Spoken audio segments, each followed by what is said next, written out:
Bismillahirrahmanirrahim. Assalamualaikum warahmatullahi wabarakatuh. Bagaimana kabarnya anak-anak semua? Mudah-mudahan Allah berikan kesehatan, keberkahan, rahmatnya, ya, sehingga pada kesempatan kali ini kita tetap bersyukur pada Allah karena Allah memberikan kesempatan, keimanan kepada kita untuk belajar kembali, yaitu dari kitab terjemah Riyadhus Shalihin tentang bab taubat. Anak-anakku semua, mohon maaf pada pertemuan kedua kali ini Ibu tidak bisa mendampingi secara tatap muka karena ada suatu hal, sehingga materi yang sudah disiapkan Ibu buat video gitu ya, yang mudah-mudahan nanti bisa bermanfaat dan kita semua mendapatkan ridha Allah Ta'ala. Amin ya rabbal alamin. Anak-anak kita sebagai manusia gitu ya, tidak luput dari melakukan kesalahan ataupun dosa ataupun kemaksiatan. Ketika kita menyadari bahwa hidup itu ada alur kehidupan yang perlu kita jalankan, seperti yang sudah kita bahas sebelumnya, bahwa manusia itu hidup dengan alur ya peta kehidupan, mulai dari alam rahim gitu seorang ibu, kemudian dilahirkan ke dunia, kemudian hidup di dunia punya batas masing-masing gitu, kemudian ajal menjemput sampai akhirnya masuk di dalam barzah gitu ya. Nah, ketika di dalam kehidupan dunia yang kemudian mengalami atau melaksanakan kemaksiatan yang sengaja ataupun tidak sengaja, maka kita perlu melakukan taubat. Nah, kita pahami hari ini apa itu taubat. Kemudian bagaimana kita melakukan taubat ketika kesalahan kita itu atau kemaksiatan kita kepada Allah Ta'ala, dan bagaimana taubat kita ketika melakukan kemaksiatan kepada sesama manusia. Oke, anak-anak, kita bahas. Mudah-mudahan Allah berikan kemudahan kepada kita dalam pembelajaran kali ini. Bismillahirrahmanirrahim. Jadi anak-anak, para alim ulama berkata tentang taubat gitu ya. Jadi mengerjakan taubat itu hukumnya wajib. Wajib dari segala macam dosa. Nah, ketika kita sebagai seorang muslim kemudian melakukan dosa gitu ya, baik mulai dari kepala sampai dengan kaki gitu, kita bermuhasabah sebelum tidur, kok kita melakukan dosa itu gitu, melakukan sesuatu di luar dari ketentuan agama Islam gitu, maka kita perlu bertaubat.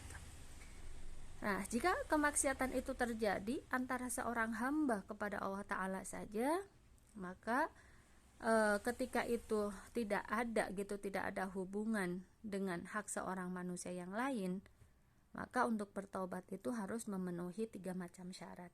Maksudnya apa, anak-anak?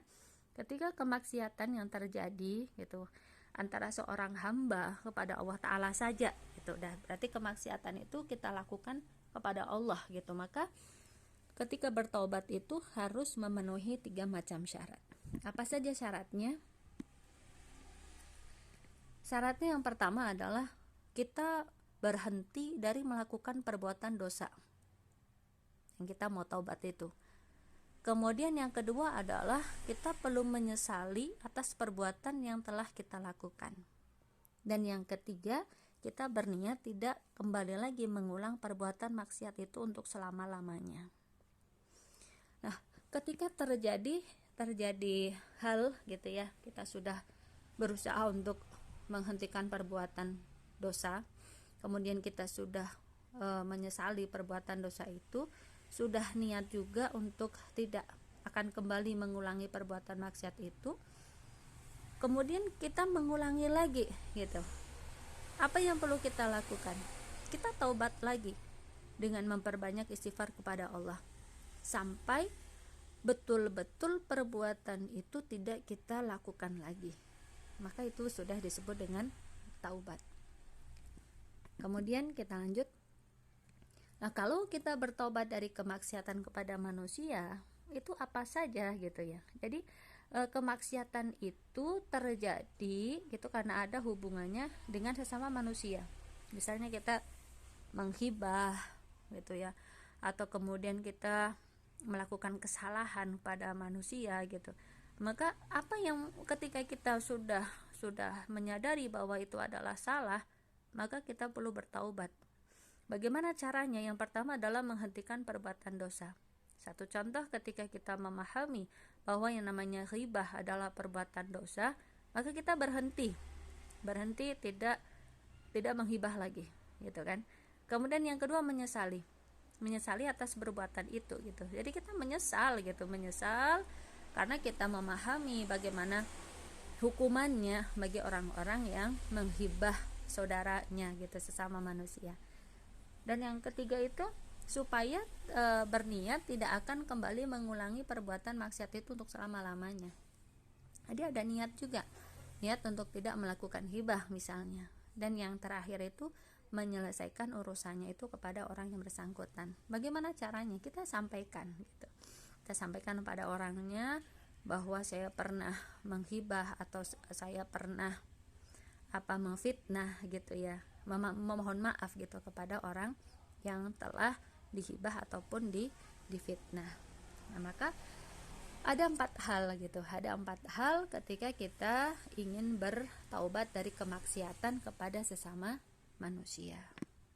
Dari pelajaran ini gitu, sampai ini dulu saja kita sudah, ya Allah, ternyata ketika melakukan kemaksiatan itu karena kita menginginkan pada saat kita dipanggil oleh Allah, kita dalam kondisi yang suci, dalam kondisi yang bersih, maka kemaksiatan itu dalam kehidupan kita perlu kita bereskan, perlu kita bersihkan. Dengan cara apa? Bertaubat.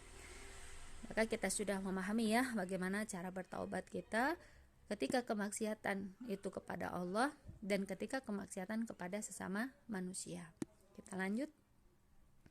Dalilnya apa? Ada di dalam surat An-Nur ayat 31, surat Hud ayat 3, dan At-Tahrim ayat 8. Silahkan nanti anak-anak buka Al-Qur'annya, bisa dicek ya, dalil tentang perintah taubat. Dalam surat An-Nur ayat 31, yang artinya adalah bertaubatlah kamu semuanya kepada Allah, wahai orang-orang yang beriman, agar kamu sekalian berbahagia.